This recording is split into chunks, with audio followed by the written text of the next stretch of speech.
Today's daf we're going to be learning is Bava Batra Daf Tzadi Daled. We're going to get started from a review of the mission we saw yesterday. So what we learned yesterday is that purchase, when one purchases certain items, there's an assumption that a certain percentage will be bad.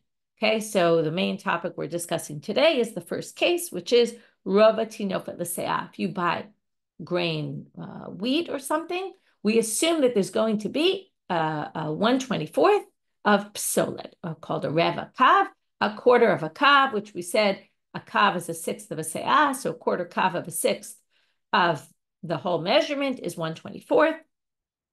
To which Rav Katina said, my version of the Mishnah reads not psolet, not tinofet, not garbage, dirt, pebbles, but kitnit. Talking about kitniot, legumes that might be mixed in. Okay, the Koran had a footnote that basically said that if you have the fields of wheat, when they didn't plant wheat, they often planted legumes in the seasons when wheat wasn't growing, and therefore often you would have some legumes mixed in with the wheat. That's a possible reason. Anyway, then the Gemara said, okay, so then dirt, no, but didn't Rabba Bar Chia Tosfa'ah said in the name of Rabba that boler tzror migarno shel chavero. I'm going to go over the last time we saw yesterday. If somebody goes into your threshing floor and takes a pebble, okay, takes a pebble out, which seems like it's really not significant. Notelo dmei chitim. The person has to return to you the value of the pebble in how much that would have been sold for the price of wheat. Because the assumption is that when the owner will go through their threshing floor, they would have picked up that pebble along with the wheat and sold it, which sounds like pebbles and dirt could be sold together with the wheat. So why did he say not that, but kitniot? So the Gemara explains, kitnit rova, afarit pachomi rova, because the measurement in the Mishnah specifically of a quarter kav is the measurement for legumes. But if it's dirt, pebbles, you can have some mixed in, but not up to a quarter kav. There's a different measurement for that. Well, the Gemara is now going to question that assumption. So first, this was a difficulty with Rav Katina. After they answered it, they said, really, is that a good answer? Afarit rova lo. But really, dirt is not the same shiur. It's not a quarter kav. Vahatanya, can't we infer from this Braita that it is? Let's see. It's going to be a little tricky how they get there because the Braita here is going to talk about three different items that are mixed in with three different items that have something mixed in with them. And it's not going to mention dirt with grains, with wheat. It's going to mention them in connection with something else. But yet we're going to assume that it's really the same for all. Okay, we'll get to it in a minute and you'll see. Hamocher perot lechavero. You sell produce, which we assume means like grains. Chitim, that's what they're going to say. Mocher perot lechavero is the topic sentence of all those cases. You sell produce to someone else.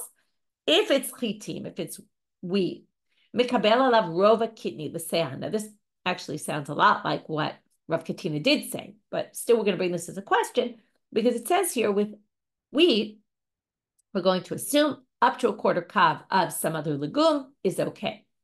Se'orim, if it's barley, mikabel alav rova nishovet l'se'ah. If it's barley, then you can assume there's a quarter kav of the chaff mixed in. Because again, just like the wheat with the chaff, you would have barley with chaff, and therefore you can assume the chaff would be mixed in.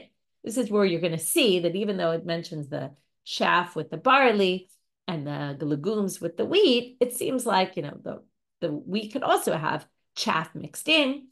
The barley theoretically maybe could have kitniot mixed in, and adashim, lentils, mekabel alav rova afarit l'se'ah. When it comes to lentils, it's a quarter kav, and here's our important line, of dirt mixed in. To which the Gemara says, my love, hu adin l'chitim u'l'se'orim. Aren't these measurements the same for all of them? And they're just kind of bringing the most classic example. Right? When it comes to wheat, the thing that was more mixed in would be the legumes, but also, if it was a quarter kav of dirt, it would be the same, or chaff, like for the barley.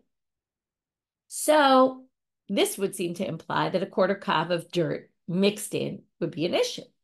To which the Gemara answers, no, shane adashim demi kara akre lehu. No, lentils are different because they get uprooted from the ground, right? The stalks of barley and wheat stand tall. So they're not mixed in as much with the dirt, whereas the lentils are really in the ground, which is why they often end up, okay, this is today, they always say rinse out your lentils because there could be stones mixed in because they really come straight from the ground. So therefore, there's more likelihood that they'll, right, then the amount of dirt mixed in there is going to be more. And that resolves the issue against Rav Katina, who said it's Rova Kitnid and it's not Rova Afurit. But then the Gemara, right, but you won't have that much mixed in, and therefore, again, the buyer is not assuming they're going to have a whole quarter kav of dirt mixed in. So now the Gemara says, Tifshomina, well then, you should infer from here, the chite usari, if that's how you're going to understand this braita, that it's only Rova kav Afurit for the lentils and not for the other things. Tifshomina, chite usari dafurit lo makabel. Well, then it sounds like there's nothing, right? And that goes against what we saw before, that there would be afurit mixed in, right? We saw with the threshing floor.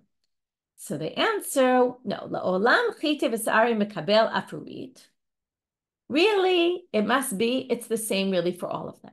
And the afurit does have the same rova kav. And now we're back to what we questioned before against Rav Katina. We're back to a difficulty with Rav Katina. Now, it's not clear that this is how to read it, but the Gemara is suggesting that this is a possible way to read it, which would then back and raise a problem with Rav Katina, which is Piti Musari Makabel Afurit and Adashim Itzri Chale. The reason why they specifically mention Adashim in that source, in other words, we're going to say all those measurements are true for all three of them, okay? But they specifically mention the dirt by the Adashim, even though it's the same measurement for everywhere else.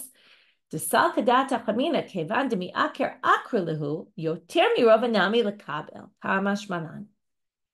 wanted you to realize, don't think that it could be even more than a quarter kav of dirt for lentils, because lentils, there's so much dirt mixed in that maybe people are even willing to accept more than that because they just know that that's what happens. Comes this braita to teach you, no, it's a quarter kav for barley, for wheat, and for lentils. Lentils doesn't have a higher threshold of what you can mix in when it comes to dirt, but it's all the same. And that's why it specifically said lentils. So this is an alternate way to understand it, which would then go back to really raising a question of Rav Katina. So we don't really have a strong answer here about whether this raises a difficulty with him or not. Now we're going to move on to the sugya that's going to take us all the way into tomorrow's daf, which is this statement of Rav Huna.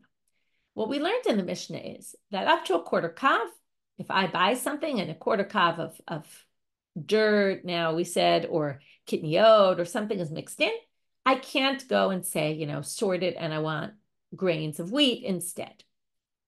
But comes Rav Huna and says, im balanapot, if I come to sift through it and I say, listen, now why would I sift through it? We just said I can't. Well, if I suspect that there's more than a quarter kav, and in fact there is, then already there's some concern for monkey business, right? Then there's concern like with the weights and measurements that you're trying to trick me and you're trying to put in dead weight.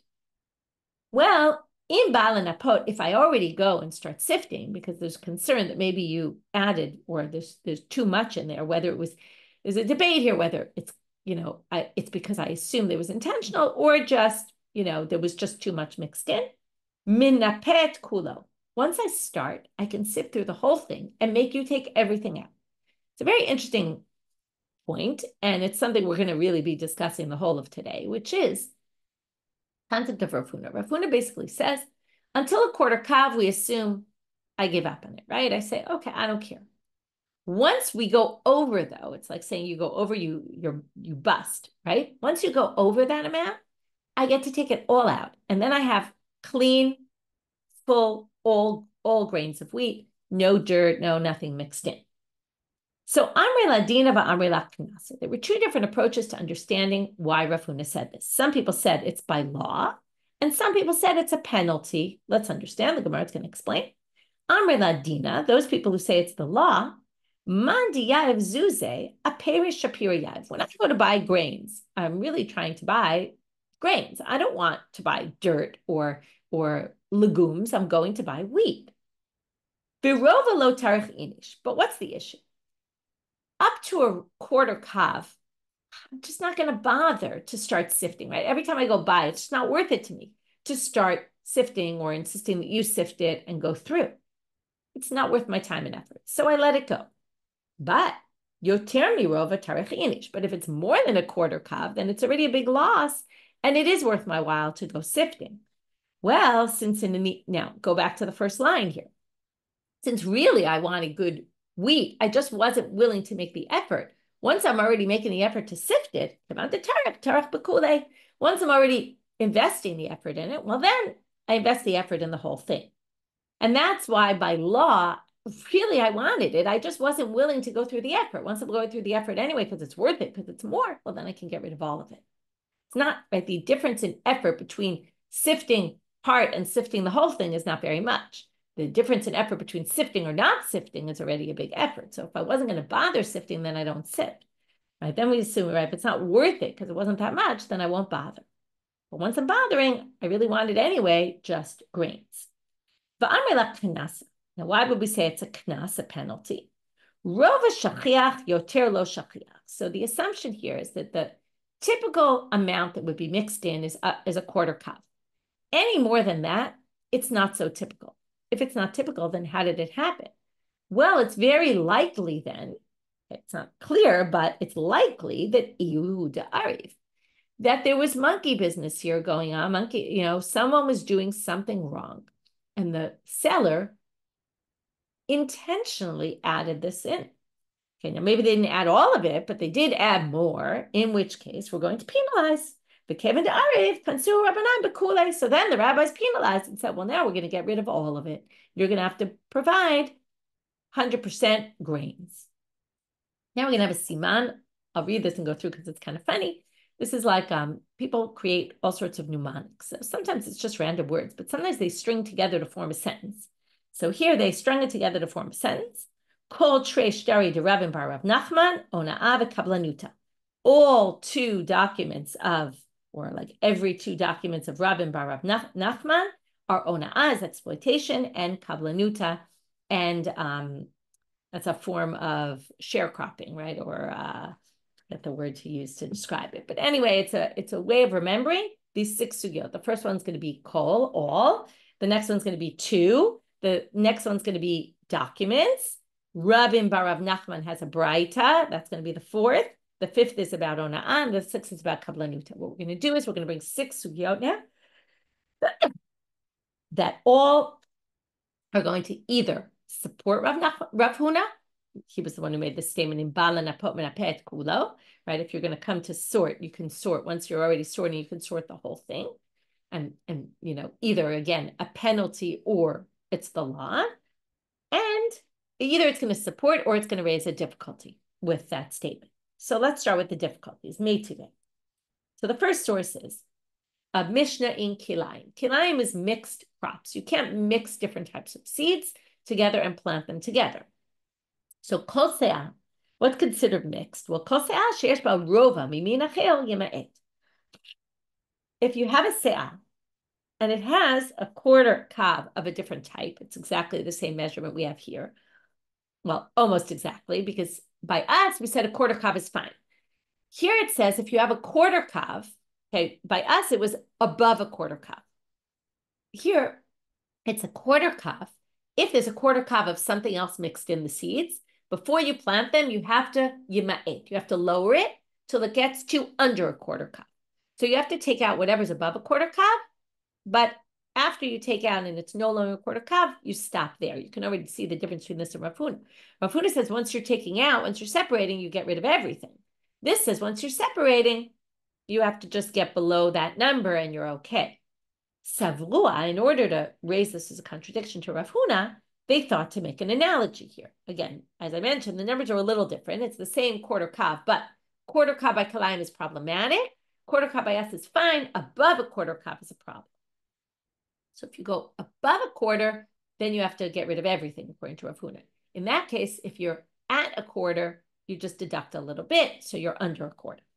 So they thought that rova de kilayim ki yoter mi rova de hacha. They thought that when you make this comparison, and you compare these two cases, the quarter kav there is just like the above a quarter kav by us. Because again, below a quarter kav is fine. quarter kav is a problem. By us, quarter kav is fine. Above a quarter kav is a problem.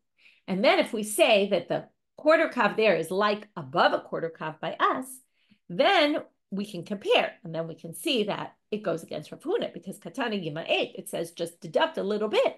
Doesn't say get rid of everything.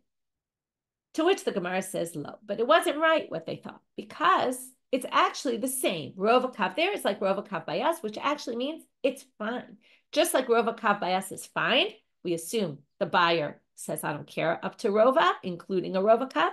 Also by Kilayim, a Rova kav is actually fine. So Rova de Kilayim, ki Rova de Hachadami. They're really the same. And that's why just Yeba 8, and you don't have to get rid of everything. Once you go above a quarter kav, though, theoretically by Kilayim, we could assume maybe then you would have to get rid of everything. Then the Gemara says, wait, if a quarter kav is fine and it's not considered mixed crops, then then why do you have to get it to lower than a quarter kav? That doesn't make any sense. To which they answer, Mishum Chumra de Kilayim. No, it's just a stringency. And because it's just a stringency, that's why they didn't make you get rid of everything. To which the Gemara said, we're going to have a series of question, answer, meaning every time we answer an answer, we're going to have a question on it. Just like, yeah, right. We said, well, it's really the same. But then they said, well, then why Yima 8? And we said, well, because it's a chumrah. Well, ihachi, if it's just a chumrah, turning now to Amabet, Ema Seifa, look at the end of that source. That Mishnah says, has a different opinion. Rabbi Yossi Omer Yavol. Rabbi Yossi says you have to get rid of all of it. Now, if you say right now, it's not going to make any sense if Rovakav is really okay, but we're just having chumrah. Why would Rabbi Yossi make you get rid of everything? So, if you say like we thought originally when we asked this as a question, and we said Bishlama makes sense, right? Iyamar Bishlama. If you're going to say this actually makes sense, which is Ki yotir mi rova tinofetami. If you say that rova there is actually, it's a problem, it's forbidden, not just a chumrah, which goes back to what we thought originally. We brought this as a question to Rav Huna, against Rav Huna, is like rova tinofet, right? That, I'm sorry, is like yotir mi rova tinofet, is like you went over. Then it makes perfect sense, the machloket between Tanakama and Rabbi Yossi. This is the root of their machloket. Tanakama saval lo kansinan hetera atu isura. Tanakama says, Rova is already a problem, so we're going to make you get rid of the Rova, but we're not going to put a penalty against the rest of it. Up to Rova, you're fine, so we're going to leave it. That would go against Rav Huna then, which is why we brought this in the first place. But Rabbi Yossi savar kansinan, and Rabbi Yossi says, no, we penalize you. You went over, we're going to penalize you just like Rav Huna. And then Tanakama would basically be an issue for Rav Huna, like why would Rav Huna hold like Rabbi Yossi and not the Tanakama? But, and that's where we started, this whole opinion of Tanakama presents a problem to Rav Huna. But Iyamar kit Rova dami, but when we rejected that, we said that no, really Rova in the Kilayim is just like Rova in our Tinofet case, in our dirt case. Amayavol, then why on earth would, if it's just a Chumrah in Kilayim, why would Rabbi Yossi penalize you and make you get rid of all of everything that they're of the other type? To which they answer, no, you could even explain it that way, in which case this source doesn't raise a problem to Rav Huna because you actually haven't done anything wrong. It's just a Chumrah. So why would Rabbi Yossi say you have to get rid of everything? If I have this mix of seeds and I've gone over, right, or I'm right at the amount where I haven't gone over, but I'm right at the border, and the rabbi said, we're going to be strict here and make you take some out. If I take some out and I leave the rest in, it looks like I'm intentionally planting kilayim that I know about, right? If there's just some mixed in and we don't make me take anything out, so we let it go, right? We just assume, okay, it's just kind of batel. It's kind of absorbed in that grain and it's as if it's not there. Once I start separating out, but only separate some and leave the rest, it looks like, okay, now here's what it's the way it looks. It's not like it's really a problem. Mechaze, it looks like kimekayim kilayim, that I'm allowing kilayim to happen. So that's why Rabbi Yossi is strict here. In other words, there's a chumrah, which is at a rova, which really shouldn't be a problem. We're going to say, take some out. That's Tanakama. And Rabbi Yossi says, not only is it a chumrah, we're going to take some out, but we're going to make you take the whole thing out once you start, because otherwise it just doesn't look good. Okay, and then this has nothing to do with Rav Huna, doesn't raise a problem because none of this by law is even a problem, because Rova is like Rova by us, which is it's all okay. So we're not even talking about a case of beyond Rova. And then you could say that perhaps, right, Rav Huna would assume that beyond Rova, which they didn't discuss, you'd actually have to get rid of everything. That was source number one. That was the kol. Okay, why kol? Because it started with kol se'ah sheyesh barova. Next, Tashma, second source. This is Trey, 2.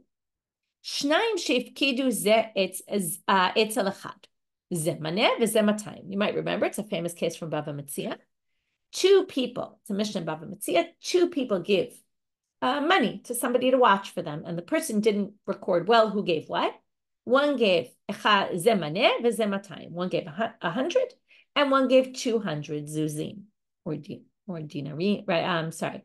200, right, zuzim dinarim, they're the same thing. Ze omeo matayim sheli, v'ze omeo matayim sheli. They come back, I don't know, a year later, they want to get their money back, and they both claim that the 200 package was theirs, and nobody knows what's the truth. Now, one of them is lying, and one of them is not. What's the halacha? You might remember there's machloket Rabbi Yossi and the rabbis about this, but we'll leave Rabbi Yossi aside for right now.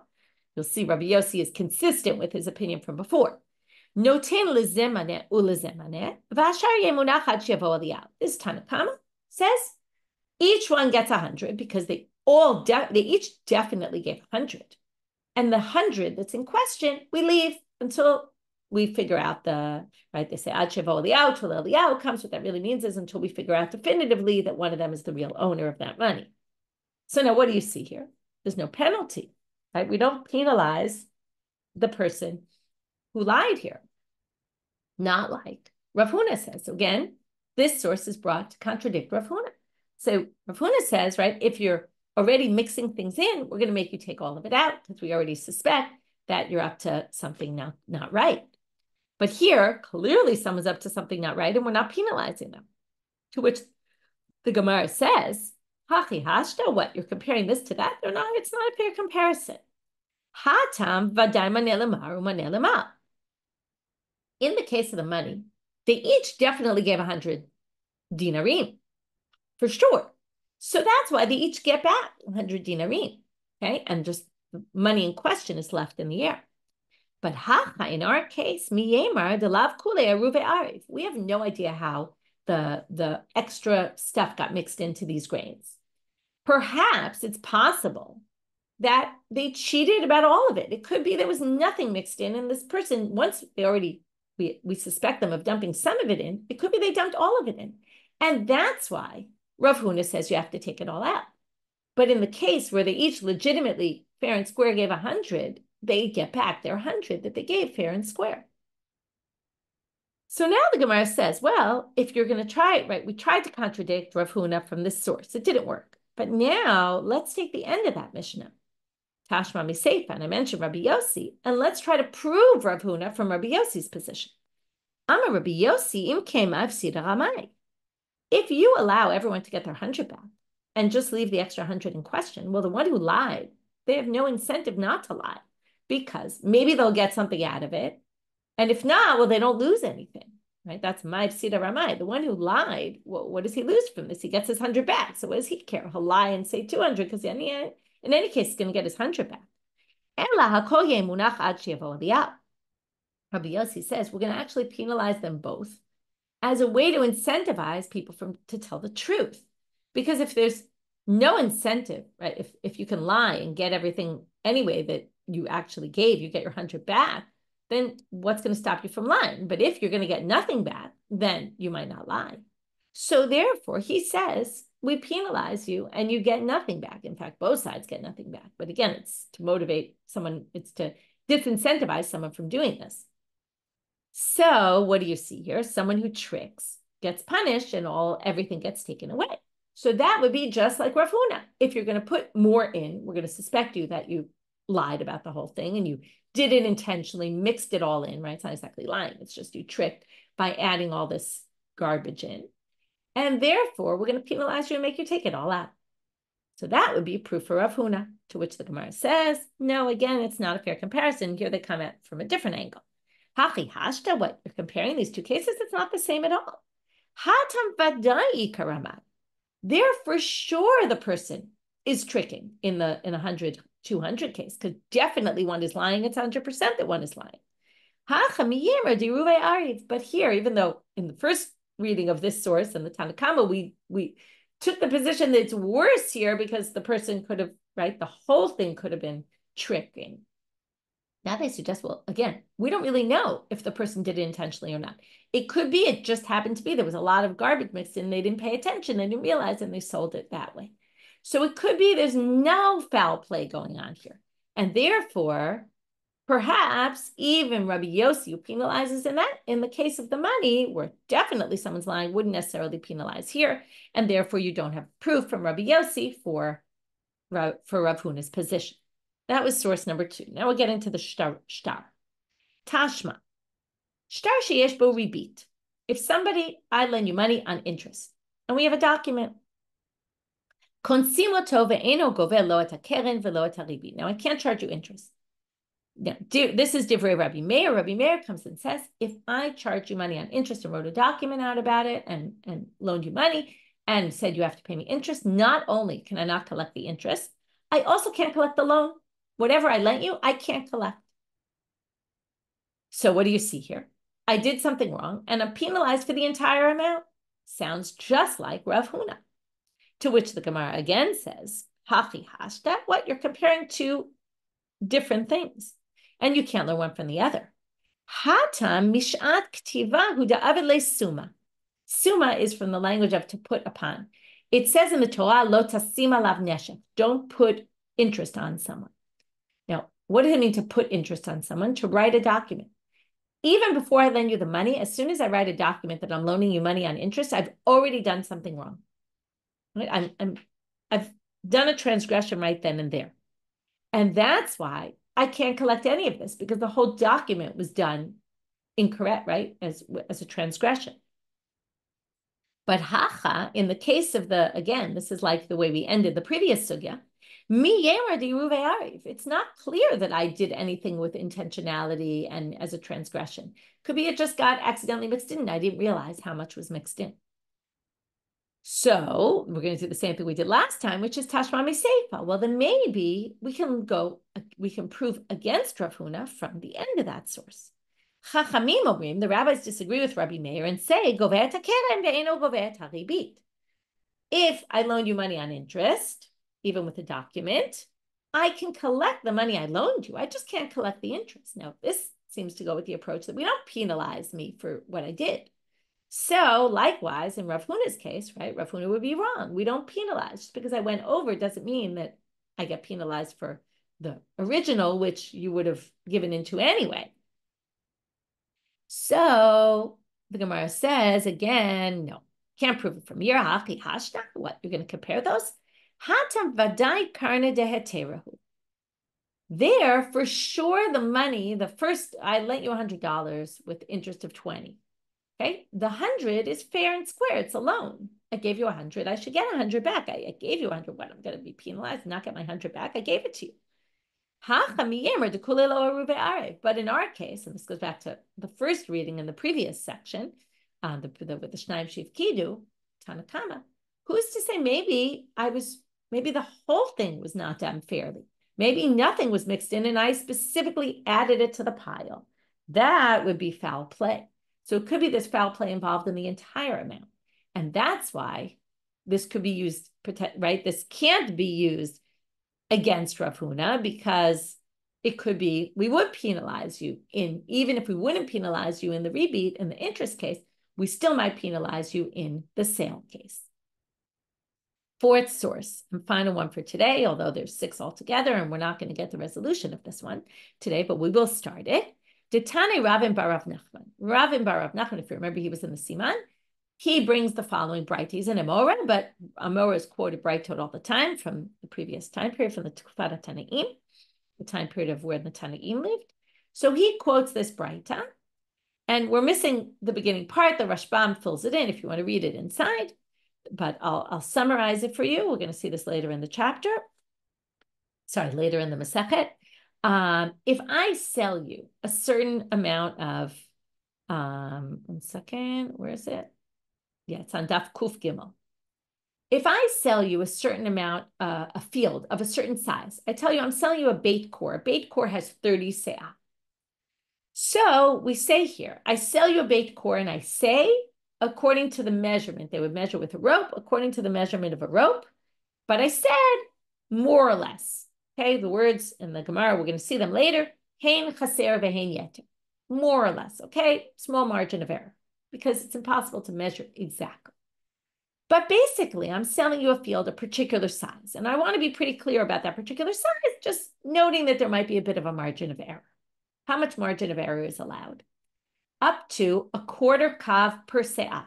She's going to come out to 30 quarter kavs for a beit core field, because a beit core has 30 se'ah. It's a quarter kav for every se'ah. 30, which comes out to, right, 7.5 kav. Okay? So up to that amount, if you got more or less, you don't have to give back to me the more, and you can't demand from me the less amount I gave you up to that amount.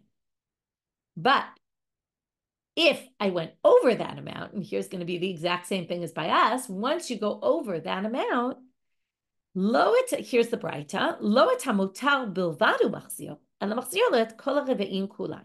you don't just give the extra back. At this point, let's say you're 31 quarter kav over. Okay, we said 7.5 kav, so let's say you get to 8 kav. Once I hit the 8 kav, I get all the 7 kav back. Okay, let's say I sold it to you and I sold you too much. You give me back 8 kav. Okay, or if I didn't give you enough, I have to give you all 8 kav. This sounds just like Rav Huna. Right? In the case when you have to return something, you return everything. We'll see tomorrow, because tomorrow's going to say again, Hachi Ashta, what? You're comparing two totally different things. You can't learn from there. That's it for right now. So let's review what we did so far in today's talk. We started with, or all of today's talk, we started with Rav Katina, who had a different version of the Mishnah. It didn't say dirt, garbage, anything like that, right? Dirt or pebbles. It said kitnit in his version of the Mishnah, legumes.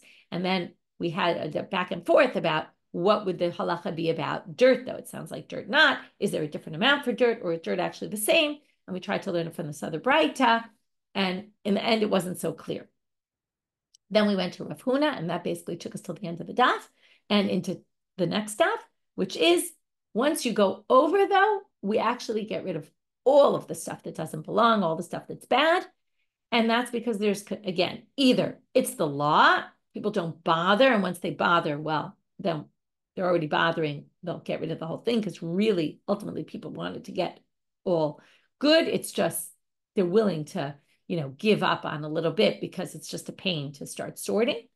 Or it's a penalty because we're concerned, as we saw throughout, there's a concern that once there's too much, it's already not natural, and therefore it's very likely that somebody actually did it intentionally. And therefore, we're going to penalize you for doing it intentionally.